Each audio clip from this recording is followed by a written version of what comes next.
Welcome to our channel Shako. Do subscribe and hit the bell icon if you want to get notified with our new video lessons, and do post your queries in the comments box.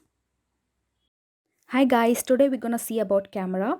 So camera is the most important thing in Unity guys, because this is going to project the complete game and player's movement is also shown here only, right? So just like in films, camera is the most important thing, and in the same way it is of same importance here too. So let's select camera. For that, let's see the attributes of camera in this video. So first, just like game objects, it also has position, rotation and scale. So using the position, you can move your camera as you wish, and rotation is used for fixing the angle for the camera. So next to that, first we have the option clear flags. So it will show the clear area beyond the game area that you can see here. So let me work it out and show you. So for example, now the game view is like this. Now I am going to fix the camera here so that now the clear area other than the working space is clearly shown here guys. Clear. So this is the usage of clear flags. So we have four types for this. One is skybox, solid color, depth color and don't clear, right? So the skybox will show you just like real-time environment, as we have the normal sky color. And next to that is solid color. So selecting the solid color option, you can give any solid color for the background. So next to that is depth only. It will show you the black only color, and don't clear will also show you clear black. Okay. So next to that, we are going to see what is the use of culling mask. Sorry, next to that we are going to see the background option. So background option is used to pick a color for the background. You can choose any color. Basically, this is mostly used in 2D games where we set a color for background, right?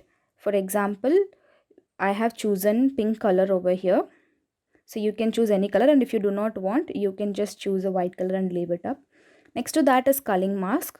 So in culling mask, we can see that it is as same as that of in the lights. In case if you haven't watched our previous video lesson, please do watch it guys. And this is used for omitting the layers of objects to be rendered by the camera. So you have the options nothing to show, everything, default, transparent effects, and ignore raycast, water and UI. So I'm choosing everything. Next to that we have projections. Projections has two options, that is perspective and orthographic, right? Camera will be rendered in a perspective way, that is the usage of perspective. And next to that we have orthographic. So in orthographic, let me show how it works. So for that, let's set the camera up here, right?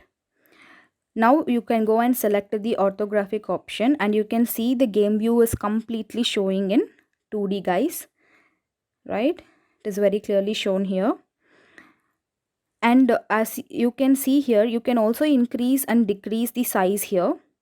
Maximum you can give up to 15, which will be fine. But usually in 3D games we use perspective view guys. Okay, so you can give the size as you wish, and you can also change the perspective according to your wish. So next to that we are going to see the FOV, which is nothing but field of view. And in the axis you're gonna set whether it is vertical or horizontal, right? And next also it is field of view option. In this you can just change the camera's angle view by increasing or decreasing it. So you can see how it is getting increased and decreased. Next to that it is physical camera, right? So physical camera, when this property is enabled, Unity will calculate the field of view and set the property and renders the camera, right? So in this you can check this box if you want to use this physical camera, and you will have four options, that is focal length, sensor type, sensor size, lens shift, gate fit. And if you want, you can use them, else you can uncheck it, right? So next to that we have clipping panel, which is used to distance from the camera to start and stop rendering near. And four options are also given. You can see how it is working guys, right? So if you want it to be near, you can make it near, and if you want to make it far, you can make it far. Next to that is viewport rect. So viewport rect will have four options, that is X, Y and W, H. So X and Y is for changing the position and W and H is for width and height. Okay guys.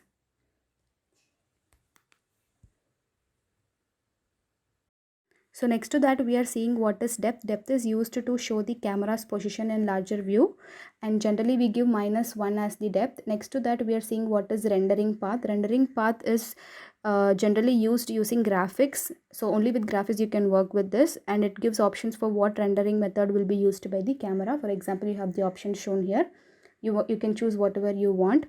And next to that it is target texture, which is used to apply texture to camera. For example, if you have a texture already, and if you selected, the camera's texture will be of that which you have selected. So let me show you. So if you have already a texture here, you can choose and you can apply it to the camera. Next to that is occlusion culling.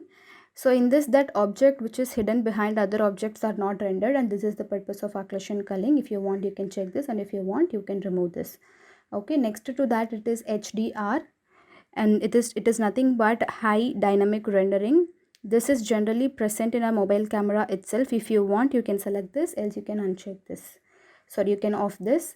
Next to that is MSAA, which is multi-sample anti-aliasing, to reduce aliasing, guys. That is the function of this multi-sample anti-aliasing, and it is also same as that of your mobile camera.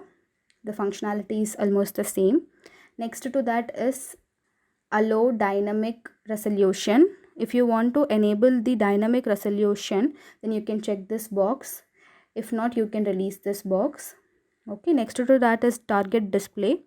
So this is defined as which external devices to render between 1 and 8 cameras. So this is the purpose of that. Next to that is add components. In this you can choose any component. If you want to add script or physics, you can add it, guys.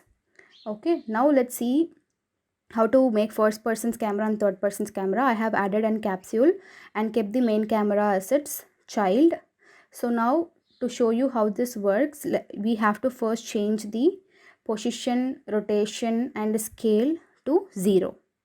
Okay, so now you can have a look at the game view.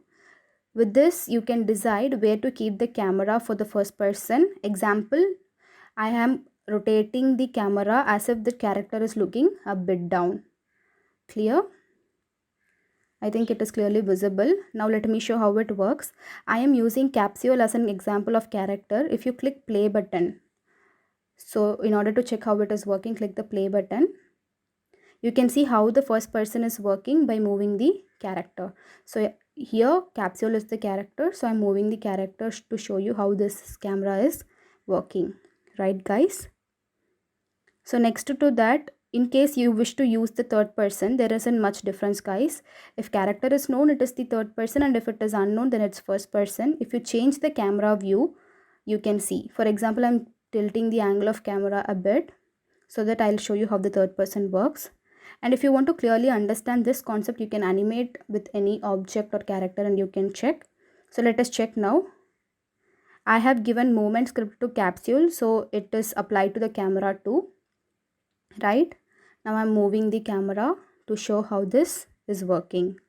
If in case you're gonna use only first person and you're not going to use third person, then only click on the capsule and you can uncheck the mesh renderer, right? So mesh renderer is in this area. You can uncheck this and you can see that the capsule is not shown. So like this also you can use the first person camera, and this is the usage of this. So if in case you want capsule, you can keep the capsule, and if you do not want it, you can just uncheck it. That's it, guys. So this is the purpose and the usage of camera. Thanks for watching our video, and stay tuned for further video lessons. And if you like our video, keep supporting us, guys.